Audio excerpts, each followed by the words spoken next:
personnel for getting involved in this project. Like I said, we've had a connection since 2016, and this just shows what impact continuing that connection and partnership can have.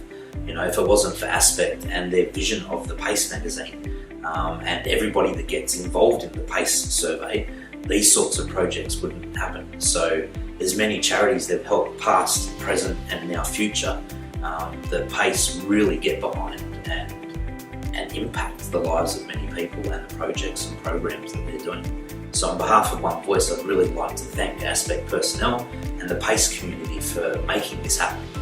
Continue the good work that you're doing, and I love how every year you take it from charity to charity to charity.